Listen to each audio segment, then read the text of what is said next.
Meninas e meninos que têm aquela pelúcia em casa, aquele bichinho de estimação, os nossos peludinhos tão amados, não é mesmo?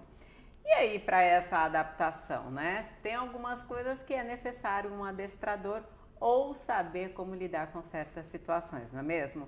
Tiago Barbieri vem até o Temperando Papo para nos ensinar essas adversidades, esses desafios que esses bichinhos que nos dão tanto amor, né? Com Nos certeza. proporciona ali no dia a dia. Tem desafios e tem muita coisa boa.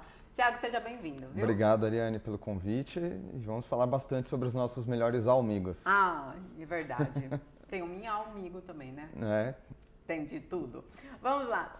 A gente vai começar a falar então sobre os desafios. Quando a gente pega um cachorrinho, né, um gatinho e tal, é as necessidades dele. Quais os cuidados que a gente tem, Tiago? então, primeiro a gente tem que explicar bem para as pessoas o que são as necessidades básicas dos cachorros e dos gatos, né?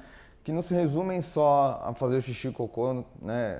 As necessidades fisiológicas. Sim. Isso faz parte também, lógico. Claro. Mas os animais precisam suprir algumas necessidades. Então, ter atividade física, necessidade Diariamente. diariamente. Não é aquela coisa assim, saiu de casa com o cachorrinho, foi até a esquina, fez xixi e volta. Não, tem que ser uma caminhada de pelo menos meia hora Tá. para o cachorro gastar Subir a energia. escada, descer a escada é legal. Também é um exercício físico. Pra quem mora em apartamento, Né? né? E tem gente que não consegue fazer um passeio muito longo, mas você consegue trabalhar o cachorro dentro de casa, dando atividade para ele dentro de casa. Outra necessidade básica, fundamental, são as necessidades mentais, os exercícios mentais. Os cachorros e os gatos, eles sempre tiveram funções na vida do ser humano ao longo da domesticação, né? E hoje em dia eles são basicamente animais de companhia, então eles ficam muito tempo ociosos dentro de casa, né? Presos. Eles precisam trabalhar a mente de alguma maneira para gastar essa energia também. Ou seja, compre livros para os seus almaus. Livros para você conhecer como trabalhar os seus almoços e os seus miaus. Existem muitos brinquedos que você pode criar mesmo dentro de casa, com uma garrafa PET, por exemplo, furando e colocando a ração Eu fiz dentro. isso em casa. Isso é ótimo. Gente, vocês não sabem, encontrei o Thiago antes pra gente tomar um café e falar sobre a pauta. E aí ele falou, Ari, coloca a raçãozinha nos brinquedinhos dele. Eu tinha aqueles hambúrgueres, sabe? Sim. Pra eles brincar. Que eu ganhei aquele brinquedo, eu não via eficiência alguma naquele brinquedo e o Silvinho nem olhava pro brinquedo. Então eu furei, enchi de furinho e coloquei a raçãozinha. Foi ótimo. Ele começou a trabalhar. Super. Então, isso ele trabalha, além da parte mental, a parte cognitiva do cérebro, porque ele começa a pensar e a resolver um problema de como ele conseguir ser recompensado, no caso, com a comidinha que você colocou dentro do brinquedo. Sim.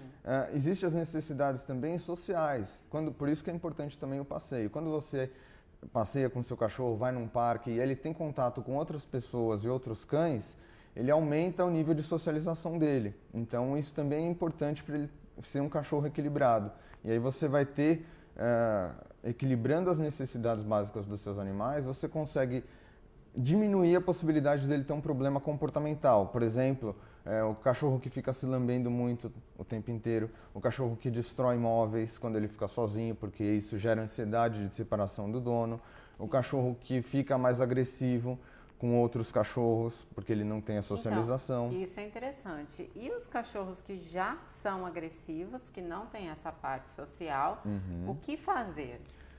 Aí a gente dá um passo atrás. A gente começa trabalhando dentro de casa, suprindo essas necessidades físicas e mentais principalmente, e aí aos poucos a gente vai trabalhando a socialização dele. Então apresentando outras pessoas e também apresentando outros animais. É lógico que a aproximação com outros animais, a gente pensa que o cachorro está passeando na rua, normalmente vem um outro, a gente fala assim, eles vão se conhecer e vai ser super tranquilo.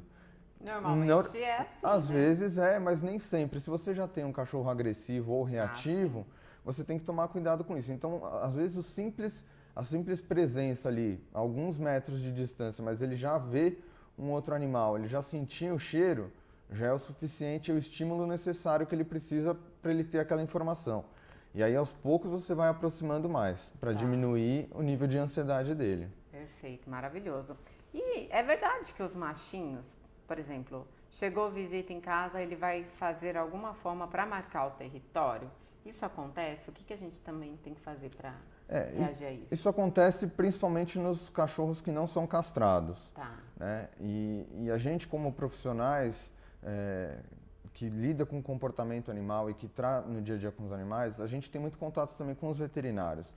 Então é importante falar da necessidade e da função da castração hoje em dia. Né? Além de você ter um controle de comportamentos, assim, de demarcação de território, do cachorro ficar simplesmente estimulado pelo cheiro de outras fêmeas que estão no cio ao redor dele,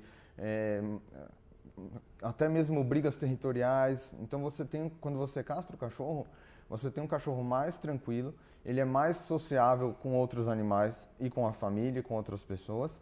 E tem a questão da saúde, que muitos veterinários já recomendam o fato da castração para você minimizar o risco de câncer de próstata, minimizar outras doenças que vão se desenvolver ao longo da vida do cachorro. Eu ainda não tenho uma opinião formada em relação à castração, Thiago. Eu tenho o meu, o veterinário falou em relação ao câncer de próstata, etc. Óbvio que eu quero que ele se reproduza, mas eu ainda não fui no especialista para saber sobre a importância hormonal, né? Porque se ele veio, né, com toda essa... Se ele veio ali, né, com a sua carga genética, veio com todos os seus hormônios, tirando ali e castrando, ele vai perder, né, a produção de alguns hormônios, né? Isso, e principalmente a testosterona, o nível de testosterona na baixa. Isso não então, eu não sei até que ponto que o meu egoísmo dele, por exemplo, deixar de ter alguns comportamentos que não são tão bons, né? Como fazer xixi na casa quando alguém chega, quando uma visita chega, até o ponto que eu tenho que dar a qualidade de vida que ele merece, né? Porque eu acho que se a gente tem um cãozinho, se a gente tem um bichinho de estimação, a gente tem que respeitar e eles são totalmente dependentes da gente. Então, claro. Agora, a questão do xixi, dele fazer o xixi também, pode não estar ligado exclusivamente à castração. Sim. Um cachorro que tem muita ansiedade, quando ele vê uma visita, o nível de excitação dele aumenta. Então ele não tem, às vezes ele não tem a maturidade física de se controlar e acaba urinando nos lugares. Vários cachorros acontecem isso. Vamos só dar uma pausa, claro, Thiago, pra gente ir pro intervalo rapidinho. Você não saia daí não. Pode mandar sua pergunta através das redes sociais, @Ariane Fonseca Apresentadora, lá no Instagram, no YouTube também, no Facebook. Participe aqui com a gente do programa, tá bom? Beijo, beijo.